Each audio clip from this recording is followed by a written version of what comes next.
이제 하나님 말씀을 받겠습니다. 이 시간 하나님께서 우리에게 주시는 말씀은 누가복음 2장 8절에서 14절 말씀입니다.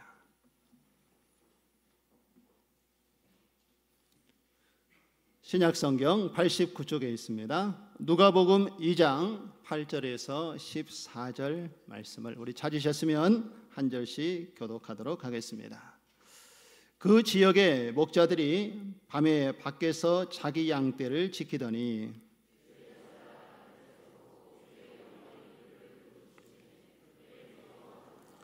천사가 이르되 무서워하지 말라. 보라, 내가 온 백성에게 미칠 큰 기쁨의 좋은 소식을 너희에게 전하노라.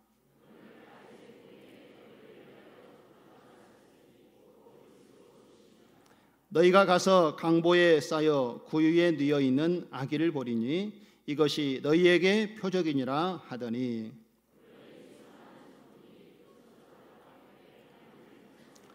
같이 읽겠습니다. 지극히 높은 곳에서는 하나님께 영광이요 땅에서는 하나님이 기뻐하신 사람들 중에 평화로다. 아멘. 할렐루야. 우리 좌우 앞뒤로 바라보면서 함께 인사 한번 나누겠습니다. 메리 크리스마스. 할렐루야. 아기 예수님이 큰 기쁨의 좋은 소식을 가지고 이 땅에 오신 날을 기념하며 하나님께 예배하는 성탄절입니다. 옆에 계신 분들과 다시 한번 또 인사하시죠.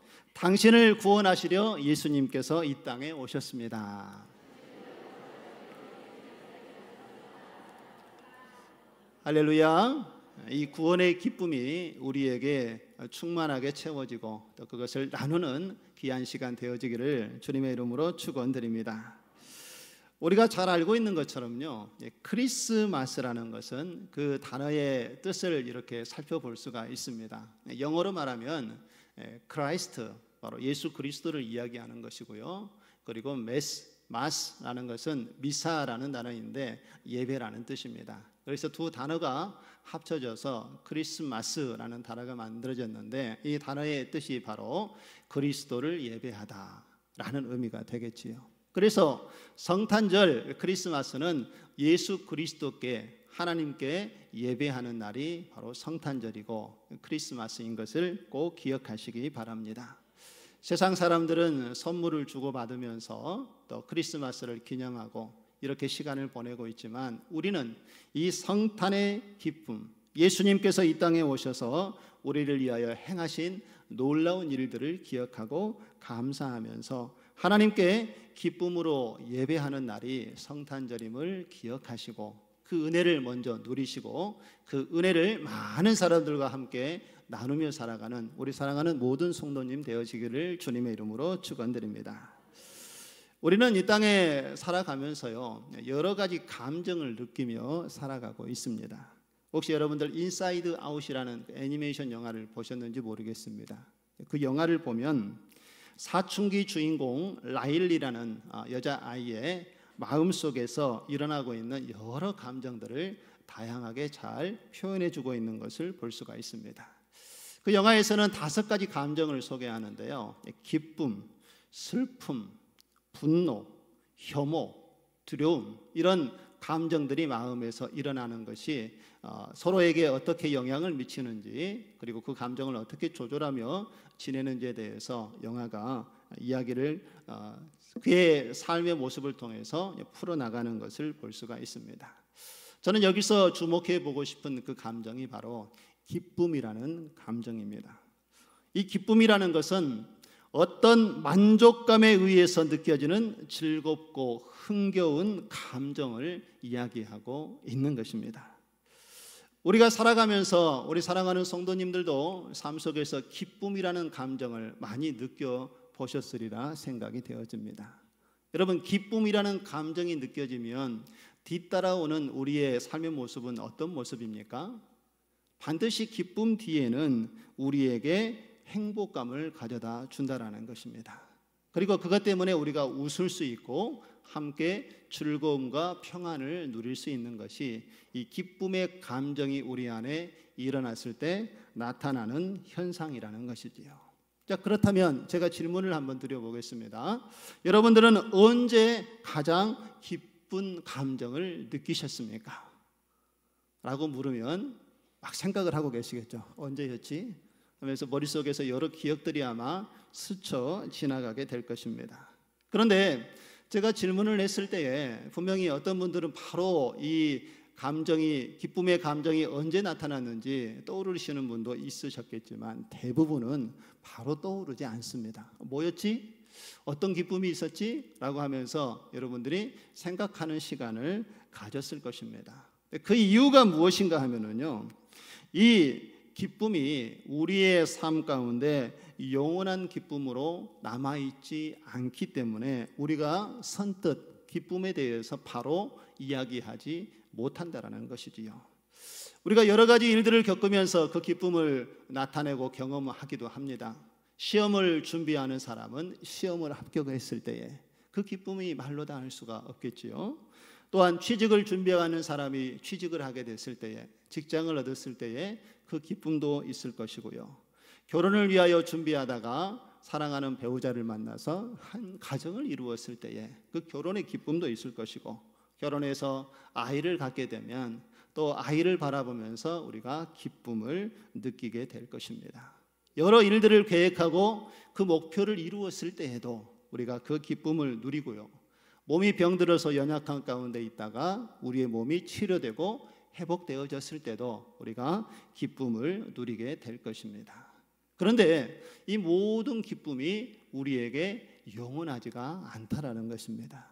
그 순간에 주어지는 기쁨이 있지만 이것이 영원하지 않기 때문에 시간이 지나면 우리의 기억 속에서 사라지게 되고 다시 이것을 돌이켜야만 기쁨이 우리에게 나타나게 되는 것이 바로 이 기쁨이라는 감정이라는 것이지요.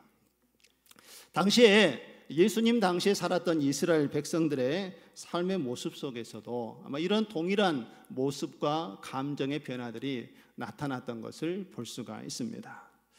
예수님이 활동하셨던 시대에 당시의 이스라엘 백성들의 삶의 모습을 보면 그들도 순간순간 주어진 하나님의 은혜에 감사하고 또 주신 은혜를 기억하며 기쁨의 삶을 살았을 것입니다.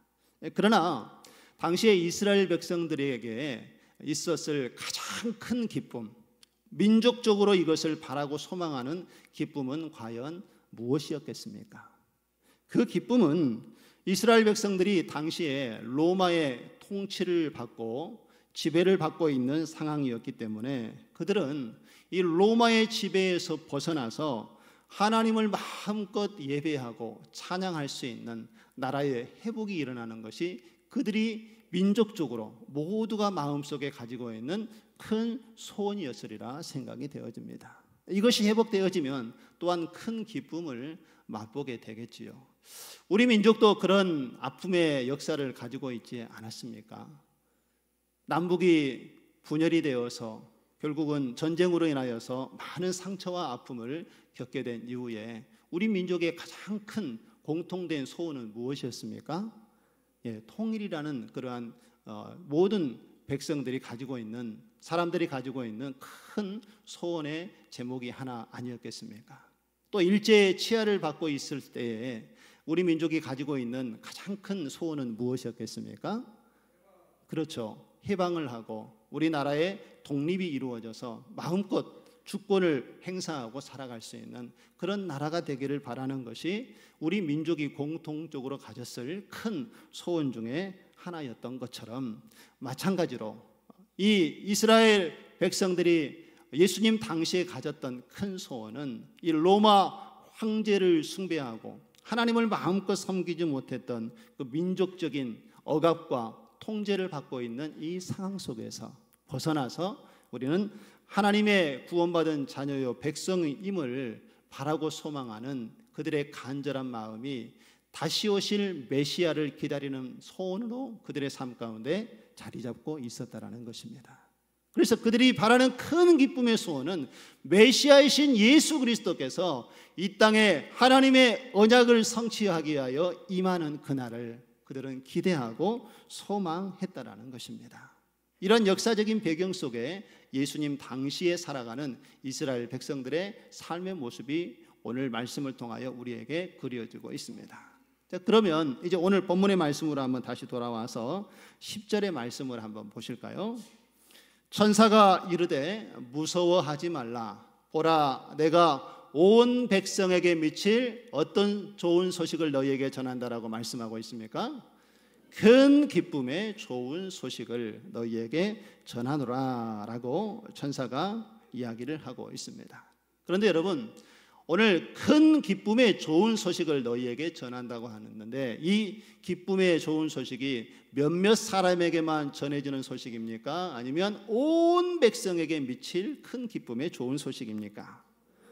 네, 온 백성에게, 모든 사람들에게 미칠 이 큰 기쁨의 좋은 소식을 오늘 천사가 증거하고 있는 것을 볼 수가 있습니다. 여러분, 하나님께서 주시는 이 구원의 은혜는요, 몇 사람에게만 주어지는 은혜가 아니라 모든 사람들에게, 바로 예수 그리스도를 믿고 주님이 우리의 구원을 위해서 이 땅에 오셔서 나의 죄를 대신하여 죽으시고 부활했다라는 그 사실을 믿는 모든 사람들에게 주어진 하나님의 은혜이고 축복임을 믿으시기를 바랍니다. 그러면 천사들이 목자에게 이 기쁨의 큰 좋은 소식을 전했는데, 이 기쁨의 큰 좋은 소식이 어떤 소식입니까? 우리 11절의 말씀을 한번 보실까요? 우리 같이 한번 읽어보겠습니다. 오늘 다윗의 동네에 너희를 위하여 구주가 나셨으니 곧 그리스도 주시니라. 할렐루야. 구주가 나셨으니 곧 그리스도 주시니라. 예수 그리스도가 이 땅에 인간의 몸을 입고 이 땅에 탄생하신 바로 그 소식이 가장 크고 기쁨의 좋은 소식이라고 말씀을 하고 있습니다. 목자들이 천사들로부터 이 큰 기쁨의 좋은 소식을 들었는데, 이것이 바로 예수님이 이 땅에서 태어나신 그 탄생의 소식임을 천사가 증거하고 있습니다. 자, 그렇다면요, 왜 아기 예수의 탄생이 모든 인류에게 큰 기쁨의 좋은 소식이 되었을까요? 그 이유는 예수님을 기다리고 있던 많은 사람들에게 이 구원의 기쁨을 주는 하나님의 애언이 성취되어지는 사건이었기 때문에, 바로 예수님께서 하나님의 아들이심을 이 땅에서 증거하시고 온 인류의 죄를 대속하여 구원하는 하나님의 계획이 섭리가 실현되어지는 역사의 출발이 되어지기 때문에 바로 이 소식이 가장 크고 기쁨의 좋은 소식임을 우리에게 이야기를 하고 있습니다. 그렇다면 다시 한번 생각을 해보시죠. 예수님께서 이 땅에 왜 오셨습니까? 무엇을 위하여서 예수님께서 하나님이셨음에도 불구하고 인간의 몸을 입고 낮고 천한 모습으로 이 땅에 오셔야 했습니까? 그 이유는 슬픔을 당한 사람들에게 기쁨을 주고 고통을 당한 자들에게 위로하여 그 가슴에 고통 대신 하나님의 기쁨을 가득 채우도록 하기 위해서 예수님이 이 땅에 오셨다라는 것입니다. 그래서 예수님은 이 땅에 오셔서 기쁨의 근원이 되셨고, 기쁨의 근원이 되시는 예수 그리스도를 영접하는 모든 사람들에게 이 기쁨을 누릴 수 있는 하나님의 약속을 성취하신 예수님이 되어 주셨다는 것입니다. 예수님께서는 이와 같은 모습으로 이 땅에 오셨기 때문에 우리 모든 사람들은 예수 그리스도가 우리의 구원의 능력으로 오신 하나님의 아들이고, 하나님께서 우리에게 보내주신 가장 큰 선물이고 가장 큰 기쁨이 되는 것을 믿으시기 바랍니다. 성탄절에 여러 선물들을 주고받는데 가장 큰 기쁨의 선물이 무엇이겠습니까? 바로 예수 그리스도를 통하여서 우리가 구원받은 하나님의 자녀요 백성이 된 것이 우리에게 하나님께서 주신 가장 큰 구원의 선물인 줄 믿으시기를 바랍니다. 그렇다면 제가 중요한 질문을 한번 여러분들에게 드리겠습니다. 여러분들은 예수님이 정말 큰 구원의 기쁨이 되심을 믿으십니까? 할렐루야. 예수님의 탄생은요, 이 모든 사람들을 위하여 기쁨의 소식으로 하나님께로부터 우리에게 주어진 것은 분명한 사실입니다.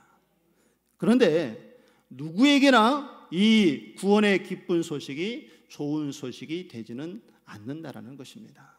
모두에게 열려 있지만 이 하나님께서 계획하신 구원의 섭리가 무엇인지를 알고 예수님께서 왜 이 땅에 오셨는지, 예수님이 이 땅에 오신 사건이 왜 큰 기쁨의 좋은 소식인지를 깨닫지 못하는 사람들은 이것을 기쁨으로 받아 누릴 수가 없다는 것입니다. 예를 들어서요, 오늘 본문에 등장하고 있는 이 예수님을 죽이려 했던 헤롯의 모습은 어떻습니까? 그는 예수님이 이 땅에 오셨다는 소식, 유대의 왕이 태어났다는 소식을 동방의 박사들을 통해서 듣게 됩니다. 그런데 헤롯에게는 이 소식이 기쁨의 소식이 아니었습니다. 헤롯이 느끼기에는 나의 왕위를 찬탈하려고 하는 반영의 소식으로 그가 느낄 수밖에 없었다는 것이지요. 또 그 당시에 종교 지도자들이었던 제사장들과 서기관들의 모습은 어떻습니까? 그들도 예수님이 이 땅에 탄생했다는 소식을 들었음에도 불구하고 그들은 예수님을 메시아로 믿지 않았습니다. 누구보다도 메시아를 기다리고 대망했던 영적인 지도자들, 모세의 율법을 잘 알고 그 언약을 기다리고 있었던 바리새인과 서기관들, 이 제사장들은 예수님이 오신 사건을 기쁨의 소식으로 받지 아니하고 유대 민족을 흐트러 놓는 소동의 원인으로 생각을 하고 말았다라는 것입니다. 예수님이 구원의 기쁨이고 하나님의 능력인 것을 제대로 이해하지 못하고 있었기 때문에 일어난 일들 아니겠습니까? 마태복음의 말씀에 보면 아기 예수님이 이 땅에 탄생하셨을 때에 동방의 박사들이 별을 보고 예수님이 베들레헴에서 태어난다는 것을 보게 됩니다. 그리고 별을 쫓아 예루살렘에 와서 아기 예수께 경배를 하게 되지요. 베들레헴에 돌아와서 이 동방의 박사들은 어디인지 정확히 모르기 때문에 어디에서 유대인의 왕이 태어납니까? 라고 이렇게 묻게 되지요. 그래서 사람들이 메시아이신 예수가, 아기 예수가 태어난다라는 소식을 이제 그제서야 깨닫게 되고 이 소식이 당시 왕이었던 헤롯에게까지도 소식이 들어가게 됩니다. 헤롯 왕은 이 이야기를 듣고 제사장들과 바리새인과 서기관들에게 예수가 어디에서 태어나는지 묻습니다. 이들은 하나님의 말씀을 잘 알고 있었던 사람들이기 때문에 이 헤롯에게 베들레헴에서 예수가 태어날 것이라는 예언의 말씀으로 이야기를 해줍니다. 예수님이 어디에서 태어날 것까지 잘 알고 있었던 바리새인과 서기관들, 그러나 그들은 아기 예수의 탄생을 기쁨으로 받아들이지 못했습니다. 당시에 헤롯은 이 이야기를 듣고 동방의 박사를 부릅니다. 그리고 아기 예수가 어디에서 태어나는지 나에게도 알려주시오. 나도 가서 그 아기 예수께 경배하겠습니다 라고 이야기를 합니다. 그런데 헤롯의 이야기는 사실입니까? 거짓입니까? 사실이 아니었습니다. 아기 예수가 태어난 장소를 알아내서 아기 예수를 죽이고자 하는 계획이 헤롯의 마음속에는 이미 자리 잡고 있었습니다. 동방의 박사들이 아기 예수를 발견하고 준비한 예물을 예수님께 올려드리고 돌아가려고 할 때에 꿈에 하나님이 나타나서 동방의 박사들에게 헤롯에게 돌아가지 말고 다른 길로 가라고 지시를 합니다. 그래서 헤롯에게 가지 않고 동방의 박사들은 이제 왔던 길로 되돌아가게 되지요. 헤롯이 이 소식을 듣게 됩니다. 그리고 아기 예수 탄생한 것을 확인하지 못하자 그가 내렸던 명령이 무엇이었습니까? 베들레헴 주변에 있는 2살 아래의 아이들을 모두 죽이라고, 사살하라는 명령을 내렸던 것을 볼 수가 있습니다. 하나님께서 기쁨의 좋은 소식을 이 땅에 나타내셨고 당시에 헤롯도 그 기쁨의 소식을 들었지만 그는 그 기쁨을 깨닫지 못하고 그 기쁨을 누리지 못하였습니다. 바로 그 이유가 어디에 있겠습니까? 예수님은 헤롯을 비롯한 이 모든 사람들에게 이 영혼을 구원하기 위해서 이 땅에 오셨다라는 사실을 우리에게 말씀하고 있지만 헤롯은 자기 영혼에 대한 관심을 갖고 있는 것이 아니라 그는 자신이 누릴 세상의 권세 그리고 권력에 관심을 두었기 때문에 하나님께서 계획하신 구원의 은혜를 깨닫지 못했던 것입니다. 그리고 이 구원의 기쁨을 누릴 수 없게 되었다는 것이지요. 많은 사람들이 이 헤롯과 같이 하나님께서 베풀어 주신 이 구원의 기쁨을 깨닫지 못하는 이유는 영혼의 관심을 갖고 있지 못하기 때문입니다. 하나님께서 주시는 예수님의 이 기쁨을 맛보지 못한 사람들은 그 하나님의 은혜를 누리지도 못한다는 것이지요. 예수님의 탄생을 기뻐하는 모든 사람들은 이제 예수님이 나의 구세주가 되시고 나의 주인 되심을 깨달은 사람인 것을 믿으시기 바랍니다. 그렇지 못하면 예수님이 이 땅에 오신 사건은 우리에게 아무런 의미가 없게 된다는 것이지요. 하나님을 사랑했던 당시의 목자들은 예수님이 이 땅에 오신다는 이 소식이 너무나도 기쁘고 좋은 소식이었습니다. 이들에게 기가 막힌 하나님의 이 기쁨의 소식이 전해졌을 때에 그들은 이 소식을 마음으로, 기쁨으로 받아들였다라는 것입니다. 그리고 그 마음을 하나님께 기쁨으로 표현했다라는 것이지요. 바로 이 기쁨의 좋은 소식이 예수 그리스도를 구주로 영접하는 믿음을 통하여 우리의 삶 속에 나타나게 되는 것임을 믿으시기를 바랍니다. 이렇게 마음속에 예수 그리스도를 믿는 사람 가운데 주님이 들어오셔서 우리와 함께 계시면서 임마누엘 하나님으로 우리의 삶을 이끄시고 인도하여 주실 줄로 믿습니다. 오늘 이 성탄절에 주님이 다시 오신 날을 기념하고 감사 예배를 드리는 우리의 삶 가운데 이 하나님의 기쁨의 구원의 은혜가 넘치고 임마누엘 하나님의 은혜가 우리의 삶 가운데 충만하게 채워지고 경험되어지고 나누어지는 삶을 살아가는 우리의 모습 되어지기를 주님의 이름으로 축원드립니다. 우리 마지막으로 이렇게 한번 따라하시면서 옆 사람들과 우리의 신앙을 고백하고 다짐하기를 원합니다. 지극히 높은 곳에서는 하나님께 영광이요, 땅에서는 하나님이 기뻐하신 사람들 중에 평화로다, 평화로다, 평화로다. 할렐루야. 함께 기도하겠습니다. 사랑이 많으신 하나님 아버지, 오늘 이 아침에 성탄의 기쁨이 무엇인지 깨닫게 하여 주시고 그 은혜를 누리며 나눌 수 있도록 하나님께서 구원의 은혜를 허락하여 주신 것 감사드립니다. 이 하나님의 구속의 은혜를 입은 저희들 이 시간 예배하며 찬양하며 주의 이름을 높여 경배하오니 오늘 이곳에 임재하여 주시고 우리의 찬양과 예배를 받아 주시옵소서. 아기 예수님의 탄생을 기뻐하며 이 기쁨의 소식이 모든 사람들에게 선포되어지기를 소망합니다. 우리가 그 하나님의 뜻을 위하여 부르심을 입은 하나님의 자녀요 백성인 것을 기억하게 하여 주시옵시고 예배 가운데 그 기쁨을 나누게 하여 주시고 또한 가정에서 그 성탄의 기쁨을 나누고 이웃에게 소외된 사람들에게 이 성탄의 기쁨을 함께 나눌 수 있는 우리 사랑하는 모든 성도들을 다 되도록 크신 은혜와 은총을 덧입혀 주시옵소서. 이 시간에 우리 연합 찬양대가 이제 하나님의 이름을 높이며 이 땅에 다시 오신 예수 그리스도의 그 놀라운 일들을 찬양하며 신앙의 고백을 주님 앞에 올려드립니다. 이 찬양의 고백이 우리 모든 성도들의 신실한 믿음의 고백이 되도록 역사하여 주시옵소서. 그리고 우리의 찬양을 주님께서 기쁘게 받아 주시옵소서. 예수님의 이름으로 감사하며 기도드리옵나이다. 아멘. 우리